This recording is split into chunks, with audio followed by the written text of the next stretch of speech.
विष्णु रात है, क्योंकि माँ के गर्भ में हमको भगवान ने ही बचाया है। जिस समय माँ के गर्भ में थे उस समय भगवान ने हमको एक रस्सी दी और कहा जब भी तुम हमसे अलग होने लगोगे तो रस्सी का एक एक धागा लेकर के आना और हमको बांध देना और मैं बन जाऊंगा। लेकिन जब किसी का जन्म हो गया, जब हम पैदा हुए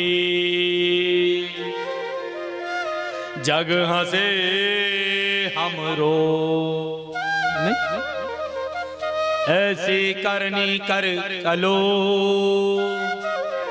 हम हंसे जग रो। सज्जनों, जब भी बच्चे का जन्म होता है तो रोने से शुरू होता है, रोता है, और जो बच्चा नहीं रोता उसको माता पिता जबरदस्ती रुलाते हैं। नहीं, ये राम जी जब हुए तो रोने से हुए, रावण जब हुआ तो रुलाने से हुआ।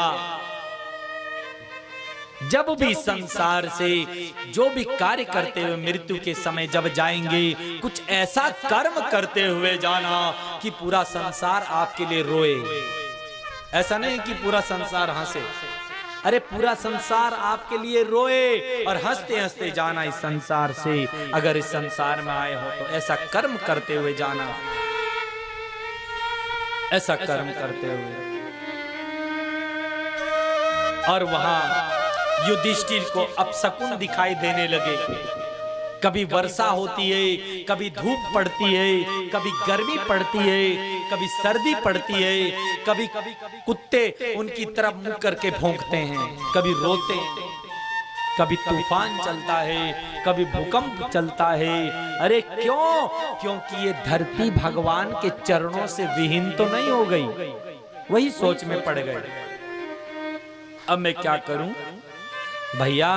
जिन भगवान के आश्रय से मैंने द्रौपदी स्वयंवर में राजाओं को पराजित किया था और मत्स्य भेद करके द्रौपदी को प्राप्त किया था, जिनके प्रभाव से भाई भीमसेन ने जय जरासंध को मारकर बंदी राजाओं से मुक्त किया था, वो भगवान तो गोलोक धाम पहुंच गए।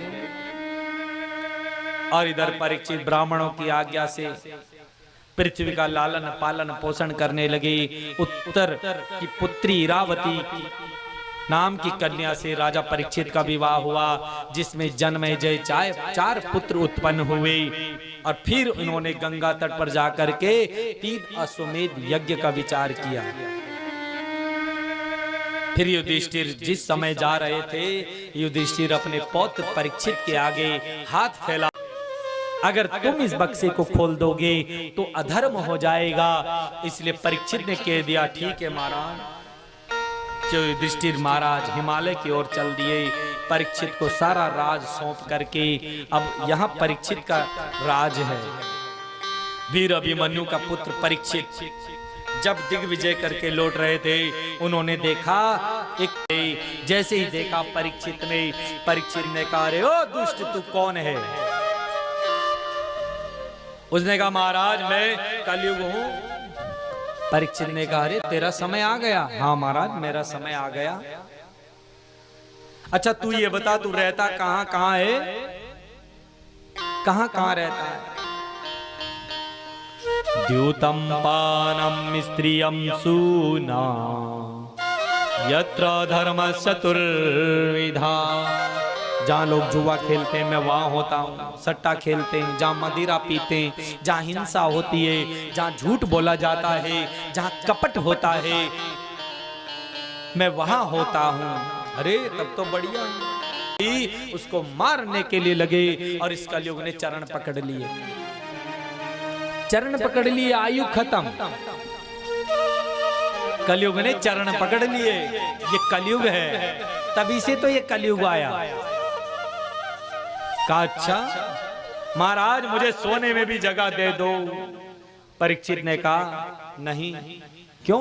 क्योंकि सोने को हमारे यहाँ पवित्र मानते हैं। स्वर्ण में विष्णु भगवान का वास होता है। हमारे यहाँ स्वर्ण दान किया जाता है, सोने की पूजा की जाती है। इसलिए कलयुग ने कहा महाराज सोना भी तो 2 प्रकार का होता है, एक ईमानदारी का और एक बेईमानी का। कम से कम बेईमानी के सोने में जगह दे दो। कलयुग को पता था कलयुग में ईमानदारी का सोना नहीं रहेगा, सब बेईमानी का होगा। इसलिए राजा परीक्षित ने कहा ठीक है जा तथास्तु, जगह दे दी, दे दिया उसे सोने में जगह, दे दिया उसे सोने में जगह।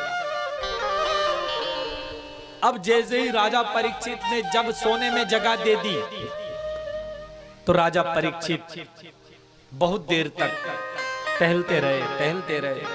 राजा परीक्षित ने क्या किया, जो बक्सा था रखा हुआ वहां पर, उस बक्से की तरफ देख रहा है बार बार।